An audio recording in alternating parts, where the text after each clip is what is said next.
Mapagpalang araw, kaibigan. Ako ang inyong kaibigan kay Jesus, Brother Manny Bautista. Minsan pa ang salita ng Panginoon Diyos ay ating matutunghayan. Poimen, ang Biblia ng mga pastor. Nakita niyo po yan? Hindi po sa akin yan, binili ko lang. So, yung pastor na tinutukoy dito, sila po ay binubuho ng 13 simbahan, denomination. Magkakaiba,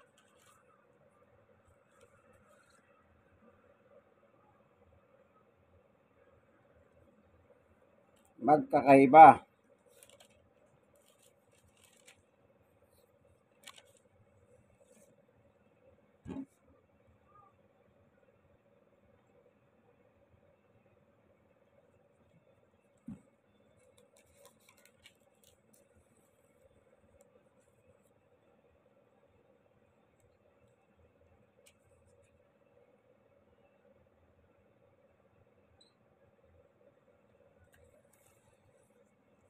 Labintatlo.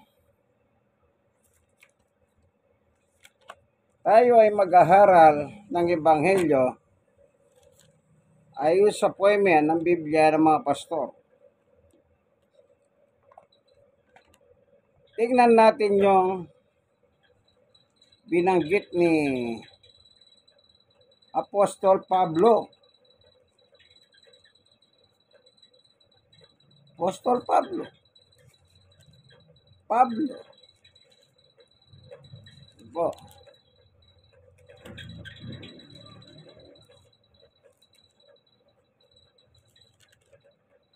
Pero ganun pa man, bago tayo papalahot, tayo muna ay dadalangin. Panginoon Diyos, aming Ama na makapangyarihan sa lahat, ni Santa, samahan mo po kami ng aming pag-aharal ng iyong Ebanghelyo. Buksan ang puso at isip ng bawat isa na nanonood na nakikinig ng munting video ito. Sa ngalan ng aming Panginoong Yesus, upang kami po ay makinabang. Amen and amen. Meron pong sulat si Apostol Pablo dito. Tignan natin yung sulat niya, ang sulat ni Pablo sa mga taga-Galasya.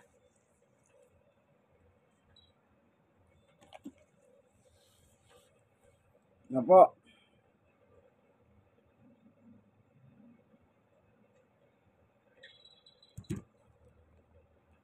Dito sa pabalat niya, pasimula, sabi niya, nang may pangaral ang magandang balita tungkol kay Jesus at matanggap ito ng mga hentil. Lumitaw ang katanungan kung ang isang hentil ba ay nananalig kay Kristo ay dapat pang pailalim sa kautusan ni Moises. Ayon kay Pablo, hindi na dapat, sapagkat sa pamamagitan ng pananampalataya ay magkakaroon siya ng buhay kay Kristo. Dahil sa pananalig kay Kristo, pinapakulang sala ng Diyos ang tao. Subalit sa mga iglesia sa Galacia, isang lalawigang Romano, si Asia Minor, ay may sumasalungat kay Pablo at nagtuturo kailangan pang pasakop ang tao sa kautusan ni Moises upang mapuwalang sala sa harap ng Diyos. Ayun, Sa panahon pala ni Pablo, mayroon sumasalungat kay Pablo. Gusto nila, pailalim pa sila sa kautusan ni Moises.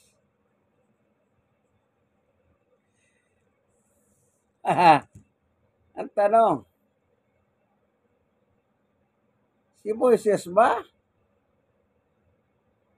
Bahala na kayo. Saan itatanong ko, si Moises ba Diyos?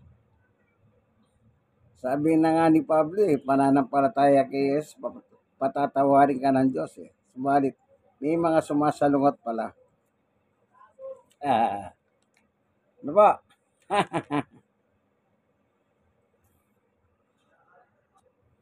Dito po sa Gawa 13, 38.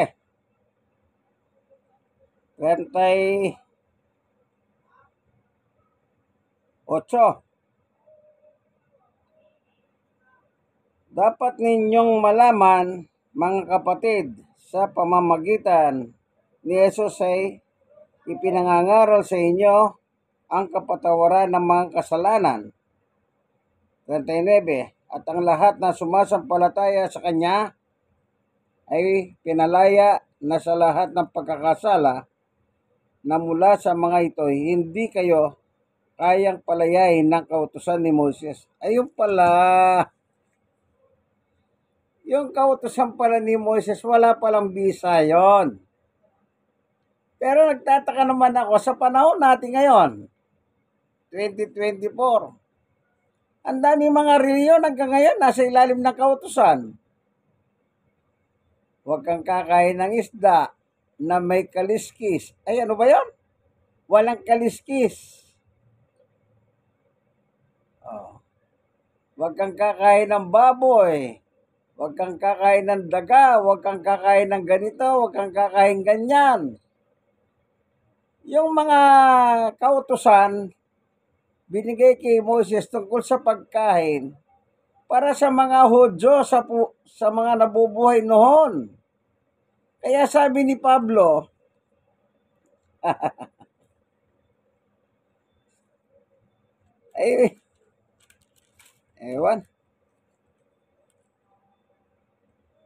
sabi ni, si Pablo,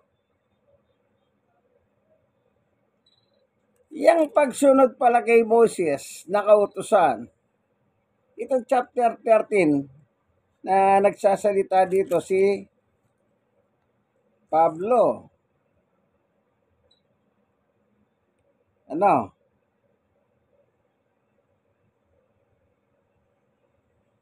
Yun. Wala na palang kwenta yon.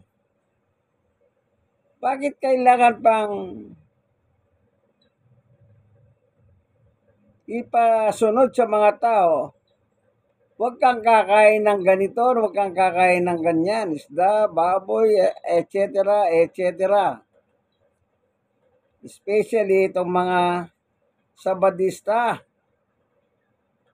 Yang Muslim, hindi lahat ng pagkain kinakain nila. O karne, o hayop. Ano pa ba? Yan. Hindi na. Kaya sabi ni Apostol Pablo sa 13, 38, 39, napakaliwanag. Hindi ka mapapawalang sala sa pagsunod sa kautusan ni Moises. Mapapawalang sala ka sa pamamagitan ng pananampalataya sa ating Panginoong Jesucristo. Ngayon, balik tayo sa Galacia. Yung ang paunang sulat, yun ang binasa natin, Ulitin natin. Na may pangaral ang magandang balita tungkol kay Jesus. Matanggap ng mga hentil. Yung hentil na tinutukoy po, tayong mga Pilipino, doon po tayo nakalinya, hentil. Kasi dalawa lang ang nakalagay sa Biblia, kundi ka Hudyo, hentil. Kaya si Pablo isinugo ni Jesus sa mga hentil. Kaya ang sulat ni Pablo ay para sa mga hentil. Bagamat sa panahon niya, sa pangangaral ni Pablo, may mga Hudyo siyang napapangaralan kasi ibig ko sabihin, parang ganito. Si Pablo nagpupunta sa mga kahentilan. Kanya lang nagkakataon, may mga Hudyo doon. Kaya nakakapakinig sila. Ano po? Baka sabihin nyo na may mersual tayo. Hindi. Kaya sinasabi natin ganun. Basta Pilipino ka o labas ka sa Israel, lentil ka, no? Nang may pangaral ang magandang balita tungkol kay Jesus at matanggap ito ng mga hentil. Lumitaw ang katanungan. Ito yung tanong. Kung ang isang hentil ba nananalig kay Kristo ay dapat pang pailalim sa kautusan ni Moises. So yun, dapat pa ba? Yan na nga sinabi niya doon sa gawa, 13:38-39. Hindi na. Kasi hindi ka mapapawalang sala sa pagsunod mo ng kautusan kay Moises, yung binigay ng Diyos kay Moises. Na sinasabi rito sa pabalat ng Galacia. Hindi na po. Kaya kayong mga nabubuhay pa sa ilalim ng kautusan, ay magsilayas na kayo dyan. Hindi na yan, hindi na credible ang inyong turo dyan. Kahit anong gawin nyo pa. Ito, hindi na tayo gagawa ng marami pa sermon dito. Dyan pa lang sa ginawa. Binasa natin dyan, no? Sa pananampalataya lang kay Jesus, sabi ni Pablo, mapapawalan sala na po tayo. Bakit kailangan mo pang magano doon sa tungkol sa pagkain? Pagka tinanggap mo na si Jesus, wala na yung kung ano-ano pang gusto nyo kasi ipasunod eh. Kaya tuloy ang mga tao pinapahirapan ninyo. Hindi.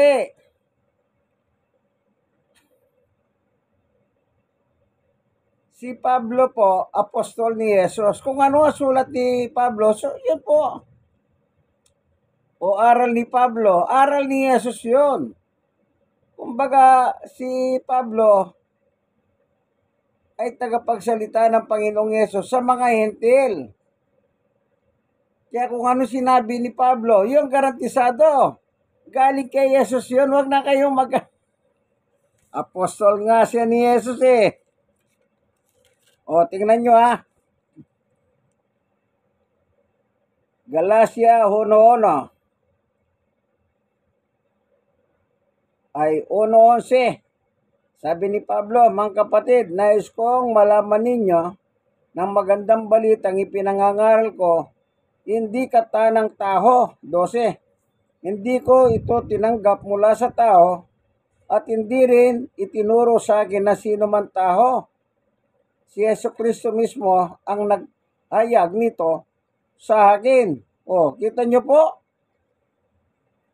Kanino galing ang aral ngayon ni Pablo? Sa ating Panginoong Yesus, sabi niya, si Jesucristo mismo ang naghayag sa kanya. Ngayon, ayaw nyo tumakas sa kanyang, huwag kang kakain ng ganyan, huwag kang kakain ng ganito, so forth. Alam nyo po, ang tawag sa inyo, uto-uto. Yang Seventh-day Adventist, ang founder niyan, isang Amerikanang Pilipina.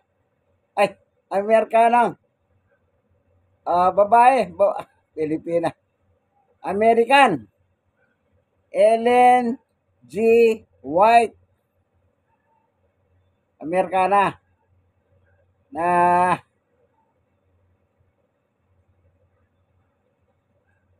pinagkikipaglaban nilang pokpoko sa debate na si Ellen G. White daw ay isang propetisa. Natalo sila sa debate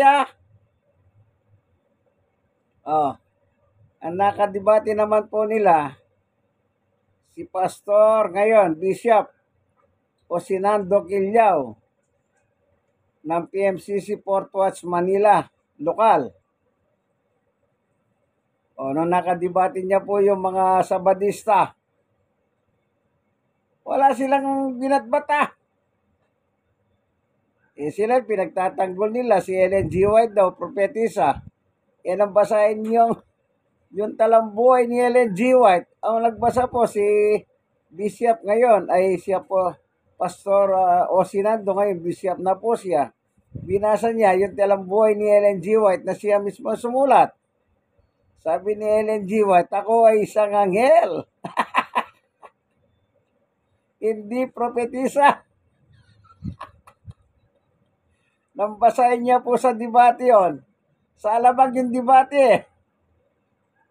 Yung debatista ng Seven Adventist, nagligpit na siya. Kasi ang tanong lang ni Bishop Osinando Quillaw, na si Ellen G. White daw ay propetisa. Ang sagot ng kalaban, propetisa daw siya. O propeta. Kaya nung basahin po yung talang buhay, hindi niya sukat akalain, may libro po si Bishop Osinando Quillaw nasa Batista. Kaya nung binasa niya, sabi ni Ellen G. White, isa akong anghel, hindi propeta, sabi niya. Aro, pinakita nila yung debatista sa Batista, yung debater niya. Nagligpit na siya ng gamit, umalis na sila. Pagkatapos, dyan pa kayo? Wag kang kakain ng ganito, wag kang Wala po yun. Sinabi na nga ni Pablo yung kautusan. Yung pagkain sa kautusan din po sa Leviticus, yung binabasa nila yon. Huwag kang kakain ng ganyan, kakain ka ng ganito. Mga Udyo po yun, sa Israelita po yun. Yung chapter ano ba chapter yung Leviticus? Tignan nga natin. Ibig sabihin, hanggang ngayon po, nasa ilalim sila ng kautusan. Wala nang bisa yon. Ito, chapter 11 ng Levitico, ang title, mga hayop at na maari at di maaring kainin yun. Yung tungkol sa mga hayop na pwedeng kainin o hindi. Pero sa lumang tipa, sa mga Hudyo lang po yan. Ibinigay, kaya sinabi ni Pablo. Tandaan niyo po, si Pablo isang Hudyo dyan. Mula sa lahi ng Benamita, yung 12 tribo ng Israel.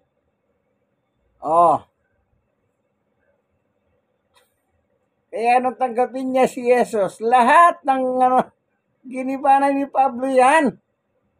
O kanino galing ang aral ni Pablo? Sabi niya, inihayag sa akin ng Panginoong Jesucristo. Di ibig sabihin, maski ang ating Panginoong Jesucristo, sabi ko nga po si Pablo, apostol ni Jesus. Kaya siya po sundin ninyo, yung nakasulat sa Biblia. Anong sabi ni Pablo? Yung pananampalataya lang kay Jesus. Dito natin 13 ng gawa. 38 at saka 39. Mahirap po bang unawahin yung ganyan? Napakadali naman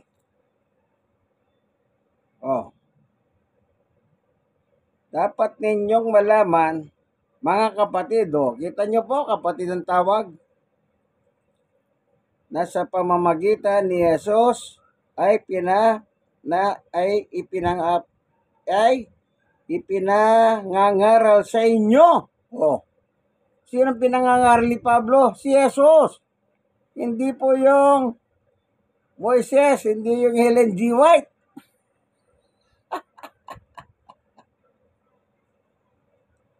Ang kapatawaran ng mga kasalanan. Kita nyo po? Mahirap po bang intindihin yan talagang pinalabo na lang ang ni Ellen G. White ang kaisipan nyo? Wag na po kayong, kung kasali po kayo sa reliyon ng yan yung sa Batista, layasan nyo. Maghanap po kayong mga born again sa tabi-tabi ninyo dyan. Hindi nagtuturo ng tungkol sa isda, baboy, daga, kung ano na. Sabi nga ng Miron, isa ka lang kumain ng baboy, pagbabawalan ka. Yan doktor nga, sabi ng doktor bawal kumain ng baboy pero hindi bawal tumikim. Halimbawa, talagang may sakit ka, bawal ng karne ng baboy, yung taba ng baboy. Pero sabi ng doktor, tikim pwede, tikim lang. At least malasaan mo anong lasa ng baboy na lechon. Kesa naman huwag kang kakain ng kaya nga sabi ng Mir, misa ka lang mabuhay, pagbawalan ka pa ng kumain ng baboy nito. Kaya dapat ganun po. O, tingnan nyo kapag masasampalataya ka kay Jesus, sabi ni Pablo, sa pananampalataya mo lang kay Jesus na kanyang pinangangaral, mapapatawad ka sa iyong kasalanan. Ngayon, tingnan natin si Yesu Kristo. Kung ano naman ang kanyang binanggit sa panahon ni Pablo. O, ito po. Sa Gawa 26:12. Simulan natin sa 12. Yan ang layunin ng pagpunta ko sa Damasco, taglay ang kapangyarihan at paintulot ng mga punong pari. 13. Nang katangalian tapat habang kami naglalakbay, nakita ko, Haring Agripa, ang isang nakakasilaw na liwanag mula sa langit. Ito'y maliwanag pa kaysa araw. Totoong nakakasilaw ang liwanag sa paligid namin magkakasama. 14. Kaming lahat ay natumba sa lupa at narinig ko ang isang tinig na nagsasabi sa akin sa wikang Hebreyo, Saulo, Saulo, bakit mo ako pinag-uusig? Sinasaktan mo ang iyong sarili sa ginagawa mong yan, para mong sinisipa ang matulis na bagay. 15. Itinanong ko siya, sino po kayo, Panginoon? At kanya sinabi, ako si Jesus na iyong inuusig. 16. Tumayo ka. Nagpagita ako sa iyo upang italaga ka bilang aking lingkod at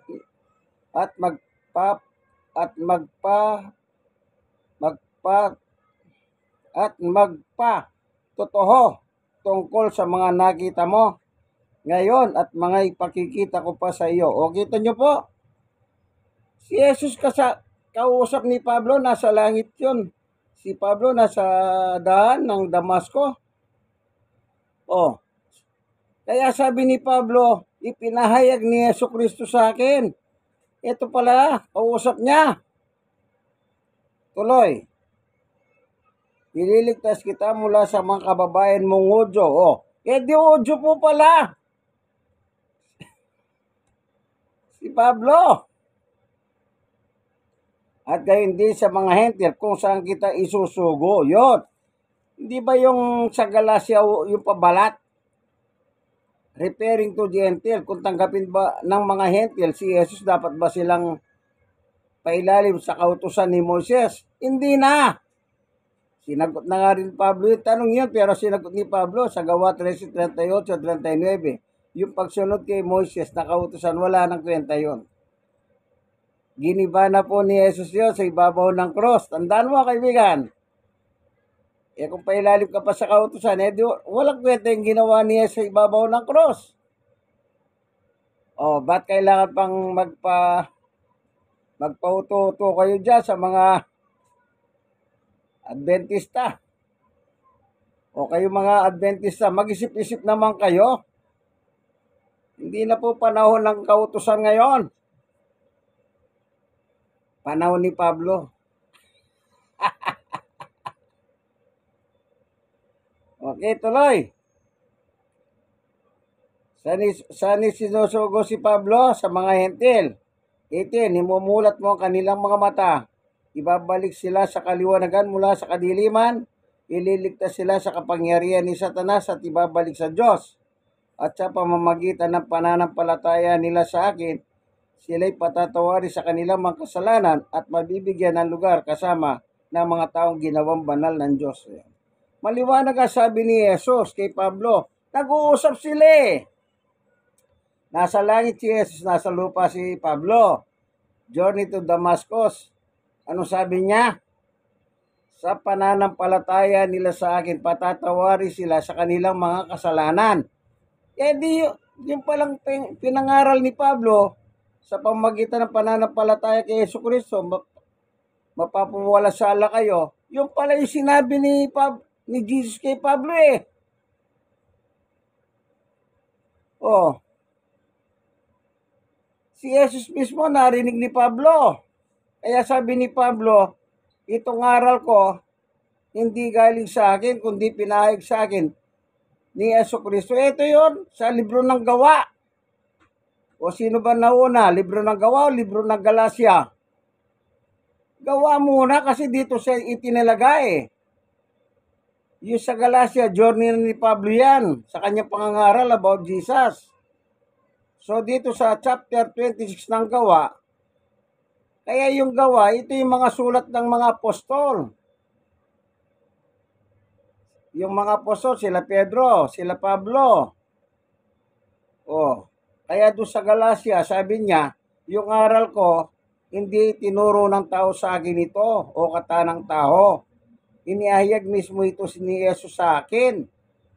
Oh, ito, gawa, chapter 26, basahin nyo sa 12 hanggang 18. Si Jesus, kausap niya. Yung ipakikita ko sa iyo, sabi ni Jesus, oh, may pinakikita si Jesus kay Pablo. May sinasabi siya, itatalaga kita, isusugo kita. Gagawin kitang apostol sa mga hentil. Kaya tayong mga hentil, wag na tayong pasakop sa lumang tipan. Kagaya ng mga kung ano ng mga reliyon yan. Pinagkikipagdebate pa yung reliyon nila, wag kang kakain ng ganito. Huwag kayong magpauto-auto. Ang daming reliyon, nagpapauto sa kanilang reliyon, sa kanilang founder. Oh, huwag na kayong gumaya doon sa mga nagpapauto. Ayan nyo na lang sila. Eh kayo, gusto nyo pa rin magpauto eh. Oh, nakikipagdebate kayo doon sa mga kapwa nyo uto-uto. Meron kayong mga debate na mapanood ko eh. Debate ng mga uto-uto. O hindi ba totoo yan? Nauto ni ganito, nakikidebate, nauto ni ganyan. Yung founder nila, pareho sila nakahuto, naglalaba sila. Paano pinaglalaban nyo? Pareho lang kayong uto-uto. Layasan nyo yan, huwag kayong magpauto. Magbasa kayo ng Biblia. Yung isang uto-uto, bawal magbasa ng Biblia. Yung isa naman, hindi sila pinagbabawalan. Kanya lang, pareho din silang nauto. Bakit? Nagbabasa, hindi nagbabasa, pero ang aral, palpak.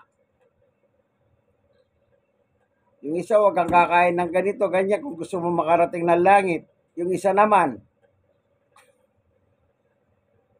si Jesus tao, hindi Diyos. Paano ka makakarating din ng langit niyan? Yung magdadala sa langit. 1:14-16, I am the way, the truth, and the life, sabi ni Jesus.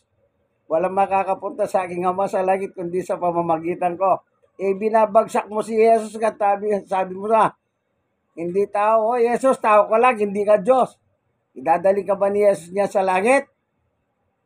Dinadown ninyo siya? Hindi kanya dadalin. Iyuyurak mo ang kanyang pagka-Diyos, anak siya ng Diyos, sasabihin mo hindi sa Diyos. E di lalabas ang tatay niya sa langit, ang Ama sa langit, nasa sambay na ngalan mo, di tao yon. O, uto din kayo. Pagkata nagkikipagdebate naman kayo dito sa kabila, huwag kayo kakain ng baboy, huwag kayo kakain. Hindi pareho lang kayong uto ng inyong mga founder. O anong pinaglalaban ninyo? Di wala. Kaya nakakatawa kayo pag napapanood ko kayo eh. O, natatawa ako pag napapanood ko sila eh. O, hindi ba totoo?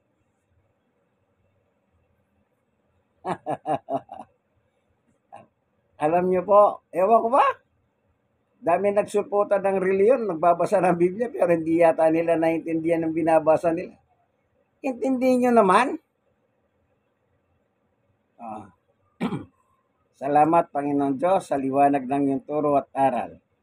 Na kami po palang mga Pilipino o entil, hindi na kami dapat pailalim sa kautusan ayon kay Apostol Pablo.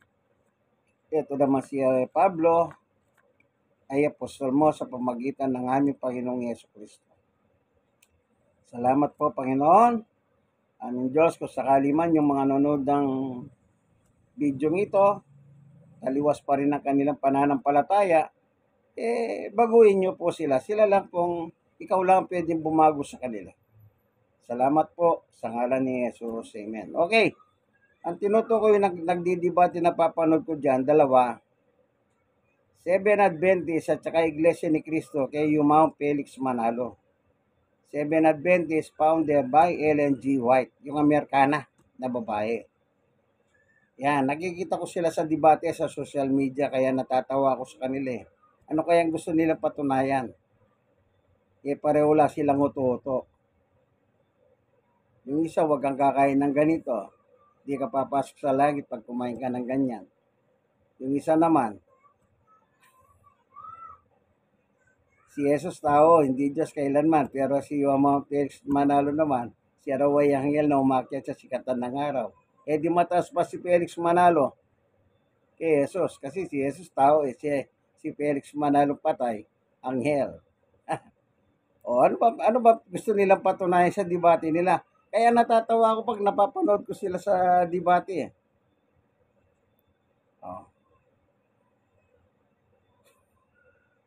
Yung debate po ni Sinando Guilya, ni Bishop po Sinando Guilya, doon po sa labang nangyari yon. Ano po, natalo po yung debatista ng Seven Adventist. Nagbalot siya ng mahaga. Propeta ng propeta, yung pala sabi ni Ellen G. White, "Hoy, di ako propeta, anghel ako."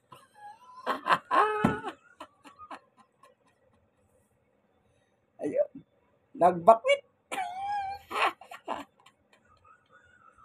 Oh. Sige po kaibigan, like. Share na share. Kayo mga na-share ko, mag-share kayo. Sundan nyo po ito kung meron kayong bidyang ganito. Yun, tingnan nyo sa mga social media debate kung di po totoo yan. Tingnan ninyo yung aral nila kung di totoo. Baka sabihin nyo sinungaling ako. Maghanap kayo na kaibigan sa Seven Adventist, tanongin ninyo. O maghanap kayo ng miyembro ng Iglesia ni Manalo, tanongin nyo. Hindi totoo ang aral nila. Aral ha. Sige kaibigan, hanggang dito na lamang po. Ito po ang inyong kaibigan kay Jesus. Brother Manny Bautista, nasa programa po tayong ang tunay na pagbubulgar ng katotohanan o salita ng Diyos ayon sa Poimen, ang Biblia ng mga pastor. God bless us all po. Bye! Panahon na kaibigan, isuko mo ng buhay mo kay Jesus. Maliwanag ang sabi ni Apostol Pablo. Kapatawaran ng kasalanan kay Jesus lamang. Pag-akyat ng langit kay Jesus lamang. Ayan po. In Christ alone. Bye-bye.